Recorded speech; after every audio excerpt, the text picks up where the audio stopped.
भारत में एक बहुत प्राचीन दर्शन हुआ जिसको योग दर्शन के नाम से जाना जाता है। योग में दोस्तों ये बताया गया है कि कैसे मनुष्य अपने मन को साध सकता है, कैसे मनुष्य अपने शरीर को निरोगी बना सकता है, कैसे एक लंबी आयु जी सकता है। योग के माध्यम से मनुष्य अपनी इंद्रियों पर विजय प्राप्त कर सकता है, मनुष्य अपने मन को साध सकता है, मनुष्य अपनी आध्यात्मिक उन्नति कर सकता है। महर्षि पतंजलि ने मनुष्य के चित्त को एकाग्र करने के लिए तथा मनुष्य को इस संसार से मुक्ति दिलाने के लिए समूची मानव जाति के सम्मुख योग को जो है एक विज्ञान के रूप में प्रस्तुत किया। अगर योग के इतिहास की बात की जाए तो हड़प्पा सभ्यता में जो 5000 साल पुरानी सील मिली हुई है उसमें भी एक आदि योगी की तस्वीर नजर आती है, जिसमें कोई जो है योग करता हुआ नजर आता है। जो योग मुद्रा में बैठे हुए हैं उसका संबंध भगवान शिव से जोड़ा जाता है और उसको पशुपति का नाम दिया गया है। तो दोस्तों यह बात तो सिद्ध है कि जो हड़प्पा सभ्यता थी तो प्राचीन काल में ही योग कहीं ना कहीं उस संस्कृति में जीवित था, यानी हड़प्पा सभ्यता में योग का बहुत बड़ा महत्व था। अगर भारतीय संस्कृति की बात की जाए तो योगियों में भी परम योगी तो भगवान शिव को माना गया है। और दोस्तों योग के क्षेत्र में एक और महत्वपूर्ण नाम आता है जिसको कपिल मुनि कहा जाता है। ऐसा माना जाता है कि जो हमारा सांख्य दर्शन है उसको कपिल मुनि ने रचा था। और दोस्तों भगवत गीता में तो भगवान कृष्ण ये कहते हैं कि सिद्धों में तो मैं कपिल मुनि हूँ। जो योग दर्शन है उसकी रचना महर्षि पतंजलि ने की है और महर्षि पतंजलि ने तो 3 तरह के ग्रंथ दिए हैं, जिसमें पहला है व्याकरण महाभाष्य। व्याकरण महाभाष्य के जरिए मनुष्य जो है अपनी वाणी को शुद्ध बना सकता है, वो उसकी गंदगी को दूर कर सकता है। दूसरा है दोस्तों योग सूत्र। योग सूत्र के माध्यम से जो मनुष्य है वो अपने चित्त को एकाग्र कर सकता है, उसकी गंदगी को दूर कर सकता है, अपने चित्त को शुद्ध बना सकता है। तीसरा है दोस्तों आयुर्वेद संहिता। आयुर्वेद संहिता के माध्यम से मनुष्य अपने शरीर को शुद्ध कर सकता है, वो उसको निरोगी बना सकता है। तो दोस्तों जो योग दर्शन है उसका जो आधार है वो है योग सूत्र, जो महर्षि पतंजलि के द्वारा रचा गया। योग दर्शन में तो अनेक तरह की सिद्धियों का जिक्र है, जैसे एक व्यक्ति एक ही समय में अनेक जगहों पर दिख सकता है, वो किसी के भी शरीर में प्रवेश कर सकता है, वो किसी को भी वशीभूत कर सकता है, वो जो चाहे वो उसको पा सकता है, वो परमाणु की तरह छोटा बन सकता है, वो पर्वतों की तरह विशाल बन सकता है, वो तरह तरह के खेल रचा सकता है।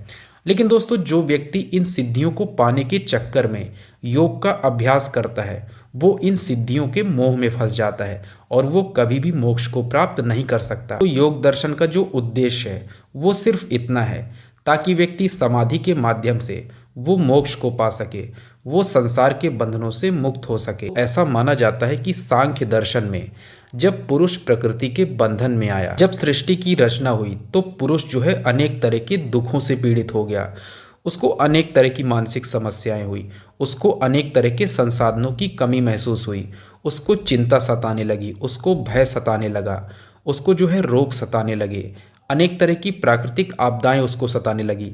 तब दोस्तों पुरुष को ये एहसास हुआ कि इस संसार में तो सिर्फ दुख ही दुख है और इन दुखों से आखिर मुक्ति कैसे हो। भारतीय दर्शन में जो योग दर्शन है वो पुरुष को जो है मोक्ष की ओर ले जाता है। आज के समय में जो योग है वो शरीर को स्वस्थ बनाने का एक माध्यम बन गया है। सांख्य दर्शन में दोस्तों 25 तरह के तत्व माने गए हैं, जिसमें अनेक तरह की इंद्रियां हैं, जिसमें अनेक तरह की ज्ञानेंद्रियां हैं, जिसमें पंच महाभूत हैं, जिसमें तन्मात्राएं हैं। लेकिन दोस्तों योग दर्शन में 25 तत्वों के अलावा भी एक तत्व माना गया है, उसको उन्होंने ईश्वर का नाम दिया है।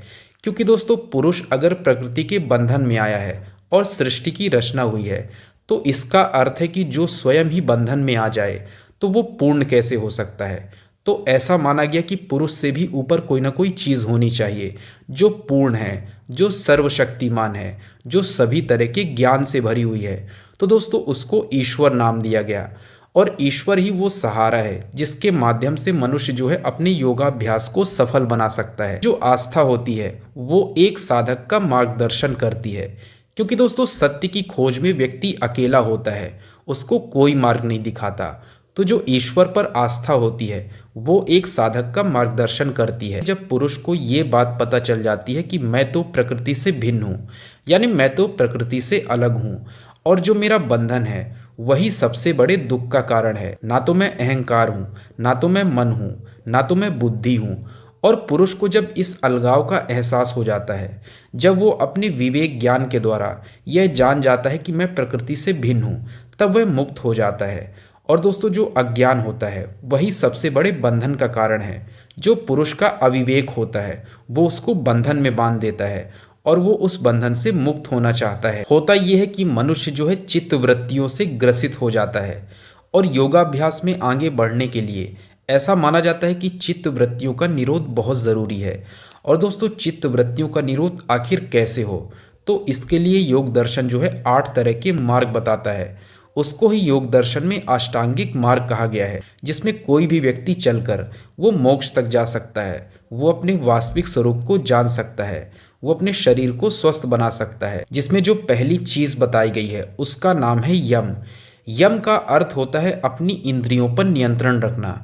इसमें दोस्तों 5 तरह की चीजें आती हैं, जिसमें पहली है अहिंसा।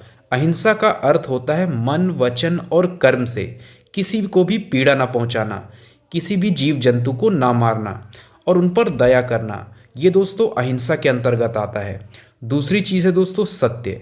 व्यक्ति को हमेशा सत्य के मार्ग में चलना चाहिए, हमेशा सत्य का पालन करना चाहिए, सत्य बोलना चाहिए। तीसरी चीज़ है दोस्तों अस्तेय। अस्तेय का अर्थ होता है जब हम दूसरों की चीज़ को अपने पास रख लेते हैं, यानी जो दूसरों की चीज़ों का हक है हम उसको अपने पास रख लेते हैं, तो ये भी एक तरह की चोरी ही है। इसलिए दोस्तों अस्तेय का पालन करना चाहिए, यानी इस तरह की क्रियाओं को नहीं करना चाहिए। चौथी चीज़ है दोस्तों ब्रह्मचर्य। ब्रह्मचर्य का मतलब ये होता है कि जो व्यक्ति अपनी वासनाओं को नियंत्रित रखे और वासनाओं को नियंत्रित रखते हुए हमेशा ब्रह्म सा आचरण करे, जो ब्रह्म में लीन रहे, जो सदैव ब्रह्म का चिंतन करे, वही असली ब्रह्मचारी है। पांचवी चीज़ है दोस्तों अपरिग्रह। कई बार हम क्या करते हैं कि बहुत सारे संसाधनों को इकट्ठा कर लेते हैं जिसकी कोई ज़रूरत ही नहीं होती। बेवजह ही हम चीज़ों को इकट्ठा करने की कोशिश करते हैं, तो इस प्रवृत्ति का त्याग ही अपरिग्रह कहलाता है। दूसरा है दोस्तों नियम। नियम में अनेक तरह के सदाचार आते हैं और दोस्तों ये भी कई प्रकार के होते हैं, जिसमें पहला है शौच। शौच का मतलब ये होता है कि हमें अपने शरीर को स्वच्छ रखना चाहिए, हमें अपने विचारों को स्वच्छ रखना चाहिए। दूसरा है दोस्तों संतोष। संतोष का मतलब ये होता है कि जो भी परमात्मा ने हमें दिया है, जो भी संसाधन हमको दिए हैं, उसको लेकर मन में संतोष भाव रखना चाहिए। उसको लेकर के परमात्मा को धन्यवाद देना चाहिए कि परमात्मा जो भी तुमने दिया है वो बहुत दिया है, आपका बहुत बहुत धन्यवाद। तीसरी चीज़ है दोस्तों स्वाध्याय। स्वाध्याय का मतलब ये होता है कि जो भी हमारे धर्म ग्रंथ हैं, जो भी महान किताबें हैं, जो भी महान शास्त्र हैं, हमें उनका अध्ययन करना चाहिए। जो भी संतों की वाणी है, जो भी महान गुरुओं की शिक्षा है, हमें उसका अध्ययन करते रहना चाहिए। चौथा है तपस।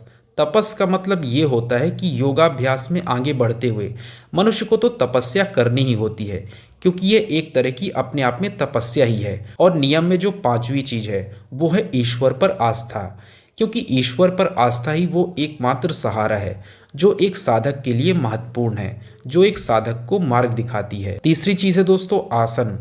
आसन का मतलब ये होता है कि जब हम ध्यान में बैठते हैं तो हम एक मुद्रा में बैठते हैं। जैसे हम पालथी मार सकते हैं, हम सुखासन में बैठ सकते हैं, हम पद्मासन में भी बैठ सकते हैं। और रीढ़ की हड्डी को सीधा करके जब हम एक जगह ध्यान लगाते हैं, हम एक तरह की मुद्रा में बैठने की कोशिश करते हैं, तो दोस्तों इसको आसन का नाम दिया गया है। चौथी चीज़ है दोस्तों प्राणायाम। प्राणायाम का अर्थ होता है जो हमारी प्राणवायु है, यानी जो हमारी सांस है, जब हम उसको नियंत्रित करने की कोशिश करते हैं तो इसी को प्राणायाम कहा गया है। इससे दोस्तों होता ये है कि हमारा जो मन है, जो हमारा चंचल मन है, वो एक तरह से स्थिर हो जाता है। इसमें दोस्तों 3 तरह की चीज़ें आती हैं। जब हम सांस को भीतर लेते हैं तो उसको पूरक का नाम दिया गया है। जब हम उसी सांस को कुछ देर के लिए अपने भीतर रोक लेते हैं तो उसको कुंभक कहा जाता है। जब हम उसी सांस को बाहर छोड़ देते हैं तो उसको रेचन का नाम दिया गया है। पांचवी चीज़ है दोस्तों प्रत्याहार। प्रत्याहार में क्या किया जाता है कि जो हमारी इंद्रियां हैं वो हमारा मन भटकाती हैं, वो हमारे भीतर अनेक तरह की इच्छाएं पैदा करती हैं। और दोस्तों ये जो इच्छाएं हैं, इससे क्या होता है कि हमारा मन लगातार चंचल बना रहता है। जरूरी ये है कि हम अपनी इंद्रियों को नियंत्रित करें, उनको अपने अधीन करने की कोशिश करें, क्योंकि बिना इंद्रियों को नियंत्रित किए हम कभी भी योगाभ्यास में आगे नहीं बढ़ सकते। जो छठवीं चीज है उसका नाम है धारणा। धारणा का मतलब ये होता है कि जो हमारा चित्त होता है, जब हम अपने चित्त को एक किसी चीज पर एकाग्र करते हैं, चाहे वो मूर्ति हो, चाहे वो कोई देवता हो, चाहे वो कोई वस्तु हो, चाहे वो कोई शरीर का अंग ही क्यों ना हो। जैसे कई लोग क्या करते हैं कि यहाँ पर ध्यान लगाते हैं, यानी जिसको थर्ड आई सेंटर बोला जाता है।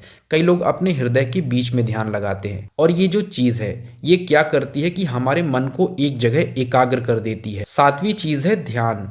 ध्यान में क्या होता है कि जब हमारी धारणा मजबूत हो जाती है, जब हमारा चित्त किसी एक चीज़ पर लग जाता है, तो ध्यान में ये होता है कि जब हम जिस चीज़ पर ध्यान लगाते हैं तो हमें उस चीज़ की वास्तविकता का एहसास होता है, हमें उसकी रियलिटी पता चलती है। योग दर्शन में जो 8वां मार्ग बताया गया है उसको समाधि का नाम दिया गया है।